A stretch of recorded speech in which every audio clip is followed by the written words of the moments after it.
Okay, hello all. I'm back. So it turns out that I didn't have enough time in the first lecture video to cover all 16 questions. I have to separate it out because the recording software that I use will bomb out after 15 minutes. So I was hitting up against the 15 minutes, so I decided to put questions 13 through 16 in a separate video just to make sure we had enough time. All right, so let's take a look at number 13. So we are here on number 13 for Chapter 19 homework. It says at the beginning of the year, our company established its predetermined overhead rate for movies produced during the year by using the following cost predictions: overhead cost, direct labor. So you can see right away that this is the cost allocation basis. So the way I'm going to figure out the rate is divide this by this. Okay, that gives us the overhead rate, which is pretty high, 350%. At the end of the year, the company records show that actual overhead costs for the year are $1,652,000. Actual direct labor cost had been assigned to the jobs as follows: movies completed and released, movies still in production, and then the total actual direct labor costs. So determine the predetermined overhead rate for the year. Estimated overhead divided by estimated allocation cost, just direct application of the formula that we talked about in the lecture videos, 350%. And then we have to go through and say enter the overhead costs incurred. So what we have over here is here's our actual overhead that's given to us, $1,652,000. And then to apply the overhead, we're going to take our actual direct labor cost times our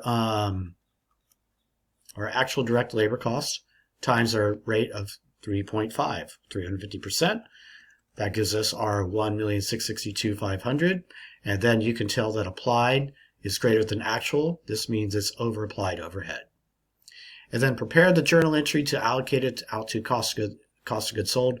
So in this case, we are actually going to debit factory overhead, and then we will credit cost of goods sold. So we're going to reverse it, reverse the journal entry. Remember, with the under applied overhead situation, actual was greater than applied. So with that journal entry, we debit cost of goods sold, and then we credit factory overhead. In this case, because it's over applied, we reverse it. We're going to debit factory overhead, and then we're going to credit cost of goods sold. If this is confusing to you, think about it this way. Remember, the factory overhead T account, factory overhead account, has to have a zero balance at the end of the accounting period. So it could start collecting overhead for the next accounting period. So we have to close it out, just like what we talked about back in Chapter 4, closing journal entries. The same idea. So how do I make this account zero? I got to put 10,000 here, 10,500 here. And if I do, then it's equal. Okay? All right. So now let's look at number 14. Okay? So again, more overhead calculation, allocation analysis. So Moonrise Bakery applies overhead on the basis of direct labor costs. The company incurred the following costs during the year: direct materials cost $650,000, direct labor cost $3 million, factory overhead costs applied $1.8 million.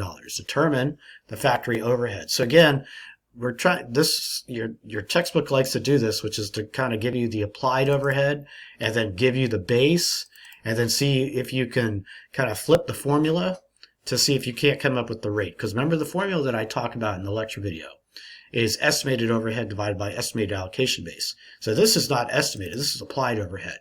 But if you think about it this way, what percentage times 3 million gives us 1.8? So if you just set that up as an algebra equation, you'll figure out that all I have to do is take 1.8 divided by 3 million to give me 60%, because 3 million times 0.6 gives us this number. Okay? So basically you could take the applied overhead divided by the allocation base to get the overhead rate too. So assuming that the company's 71,000 ending work in process had $20,000 of direct labor, determine the direct materials costs. Okay? So we have to say right over here, here's the total. This is similar to a problem that we looked at in the first lecture video. 71,000 right over here, less our direct labor, which is given to us, and then we have to apply the overhead, 60%, of our direct labor. So 20,000 times 0.6 is 12,000. So we know that the total cost of total cost has to be composed of materials, labor, and overhead. So we know the total cost, we know the labor, we know the overhead, so we can then subtract to get to the direct materials. We take the 71,000 minus 52 minus the 12, that gives us the 39,000. The other way to look at this is 39 plus the 12 plus the 20 equals our 71, which is the total cost of our job. Okay? And that's what we're saying right there.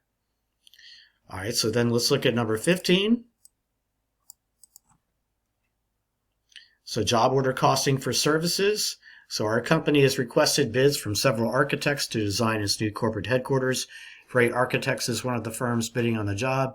Frey estimates that the job will require the following direct labor. Here's our architect's hours, our staff, and then our clerical, and then an hourly rate. The thing I like about this problem is it's a service company, right? It's a service company. So Frey applies overhead to the jobs at 175% of direct labor cost. They would like to earn at least $80,000 on profit on the architectural job. Based upon prior experience and market research, they think that the competition will bid between $285,000 and $350,000 for the job. What is their estimated cost of the architectural job? So in this case, we have to come over here and we're going to add up the hours times the rate, and then that gives us our total labor cost. There's no materials cost here, okay? Because it's a service company. There's no materials cost. Not. Okay? So we're just multiplying their time, and then we then have to then say, here's our total labor cost, and then what we have to do is multiply that times our overhead rate, which is given to us right here. So 77.5 times 1.75 gives us our total estimated overhead. Here's the total estimated cost of the job. So if they want to bid a price of $285, will they earn their target profit? So what we're going to do is we're going to take $285 minus the $213 and then determine, is that greater than $80,000? No, it's not. Okay? So we can say right over here, 285 minus that 213 gives us 71. That's below their target profit of 80,000. Okay? So what is going to be their selling price? Okay? Well, if they want to earn that $80,000, we have to take their cost plus their desired profit. That would give them their estimated selling price right over here of $293,125. Okay? So it's going to be their cost plus the selling price gives us, the cost plus the profit gives us this estimated selling price. All right, then let's look at the last one, number 16. So a recent balance sheet for Porsche AG shows raw materials at $83 million and ending raw materials inventory at $85 million. Assume the company purchased raw materials on account. So remember, this is debit to raw materials and then credit to accounts payable. So they didn't purchase it with cash. So it's a credit to accounts payable for $3.108 million during the year.